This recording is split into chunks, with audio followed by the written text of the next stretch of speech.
মা কি করতেছো? তেল গরম দিলা হাঁড়িতে। এটা কি মাছ? লবণ হলুদ দিয়ে রাখছো? আমি ভাবছিলাম রুই মাছ। না, তেলাপিয়া মাছের পিস গুলো দেখ। সেটাই তো, রুই মাছ কাতল মাছের মতো বড় বড় বড়। হ্যাঁ, এটা 1.5 কেজি ওজনের ছিল তেলাপিয়া মাছ। এটা দিয়ে কি দিয়ে রান্না? ফুলকপি, ফুলকপি আলু চিপস। ও, বাজারে ফুলকপি দেখে দেখে আমার চোখ পচে গেল। যেখানে যাই সেখানেই ফুলকপি। আজকে শীতকালে তো ওই সবজি এটাই। না, বাঁধাকপিও তো আছে, এটা তো দেখি না।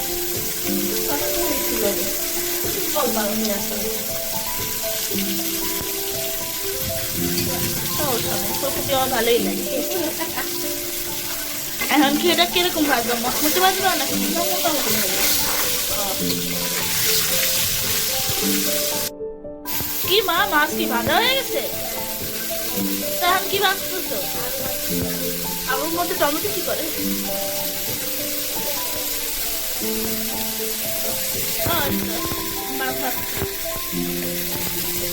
তাহলে টমেটো গুলো ভেজে দিবা, সরি আলুগুলো ভেজে দিবা। আলুগুলো ভেজে দেবো।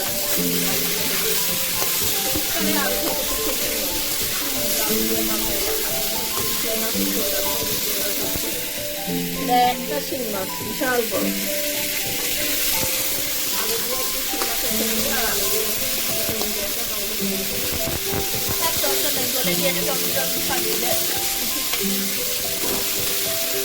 একটা পরে গিয়েছে, এখন কি করা যায়? এটা তো ভাজতে পারবে।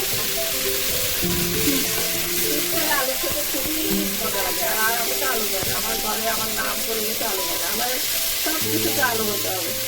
আলুটা আমি ভীষণ পছন্দ করি। রান্নার মধ্যে আলু নাই তো রান্না ভালো হয় না। এখন কি দিলা? ফুলকপি আর শিম কি করবা? ফুলকপির একটা বোনা গন্ধ আছে, গন্ধটা চলে যাবে, একটু ভালো লাগবে আর কি। পাতের সাথে টেস্ট করে রান্না করতে হবে। কারা কারা এরকম ফুলকপি সব ভেজে রান্না করে কমেন্টস করে জানাইয়েন। আর আপনারা কে কোনখান থেকে দেখতেছেন কমেন্টসে জানাইয়েন। আমরা পরবর্তী ভিডিওতে আপনাদের নাম বলবো।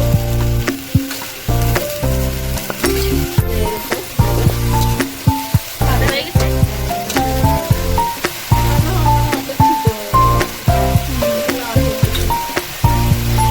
প্রথমে দিয়ে দিলাম তেজপাতা, ঠিক আছে? তারপরে দিয়ে দিলাম কালো জিরা।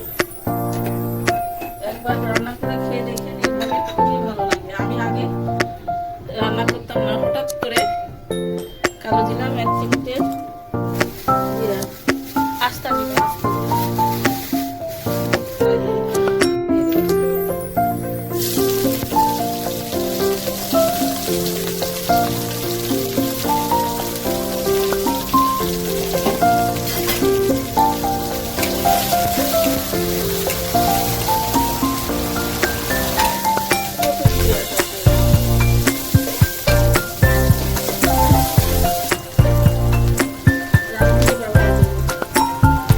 প্রথমে দিলাম কি কালো জিরা। এখন রাঁধুনিটা এভাবে করে তারপরে যে সামনে আসবে এইটা দিয়ে দিবেন, পিছনেরটা না। রাঁধুনি দিয়ে দিলাম অল্প একটু। রাঁধুনি কেন দিলা? রাঁধুনির ফ্লেভারটা ভালো আর হজমের জন্য ভালো। যাদের হজমের শক্তির সমস্যা আছে, এই রাঁধুনি একটু একটু করে মশলা দিয়ে দিবেন তরকারির মধ্যে, দেখবেন যে খুবই হজমের এটা খুব ভালো কাজ করে। আবার রসুন বাটা দিলা? হ্যাঁ, আবার রসুন বাটা দিয়ে দিন। এই 1 চামচের মতো দিয়ে দিন। তেলের সাথে হালকা একটু ভেজে নিবা।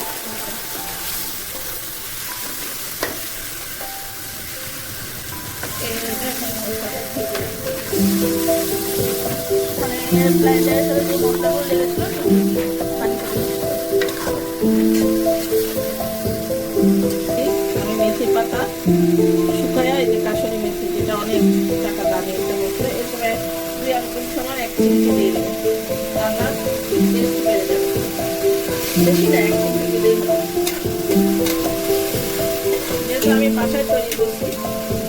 খাবার দিতে তার অসুবিধা নেই। তৈরি করে দিয়ে এভাবে কাঁচের বয়ামে রেখে দিচ্ছি, 6 বছর খাওয়া যাবে।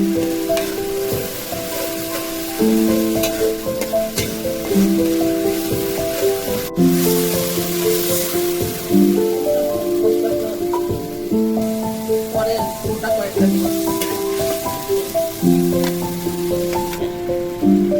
মানে হলুদ মরিচ আর জিরা দিলা। এই ইসে অনেকে গরম মশলা ব্যবহার করে, আজকে আমি গরম মশলা ব্যবহার করলাম না, অন্যরকম ফ্লেভার দিয়ে রান্না করতেছি ফুলকপি। এখন এটা মশলাটা কষাই দেবো। লবণ দিয়ে অবশ্যই ই করছি সবগুলো, সেজন্য অল্প লবণ দিলাম, পরে লাগলে, কারণ যেহেতু আমি ভাজছি, ফুলকপি ভাজছি, শিম ভাজছি, সবইতে একটু একটু লবণ দিছি, তো অল্প একটু মশলার জন্য লবণটা দিলাম।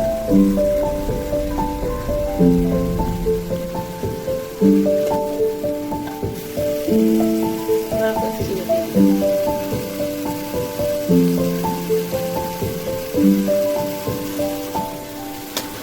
আসলে সবসময় একরকম রান্না, একরকম গরম মশলা দিয়ে একরকমই দিয়ে রান্না করলে তো খেতে ভালো লাগে না, মুখে রুচি আসে না। আপনারা মাঝে মাঝে একটু চেঞ্জ করবেন, চেঞ্জ করবেন, অন্যরকম ফ্লেভার দিয়ে ফুলকপিটা রান্না করবেন। মশলা কষানো হয়ে গেছে, এখন আমি সবগুলো দিয়ে দেবো যেগুলো ভেজে রাখছি। এখানে আলু দিচ্ছি,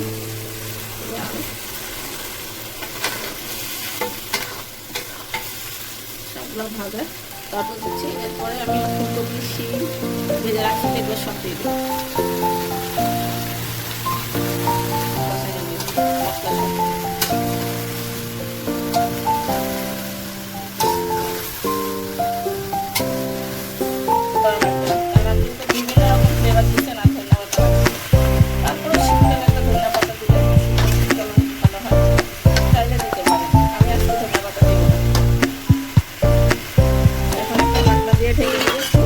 মশলার সাথে।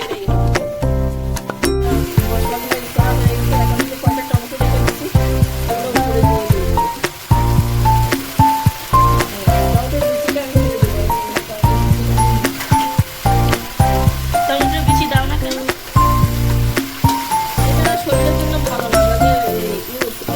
বেশি আছে, ওরা তো অল্প খেতে পারবে, কিন্তু ওই বিচিটা সবাই খাবে না।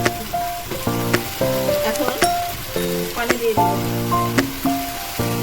মশলার সাথে।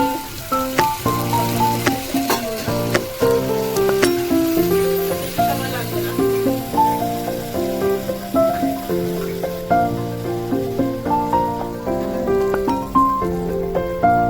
এসে দিয়ে ঝোল দেওয়া হয়ে গেছে, এখন আমি কিছুক্ষণ জাল দিব, তারপরে আলুগুলো দেবো।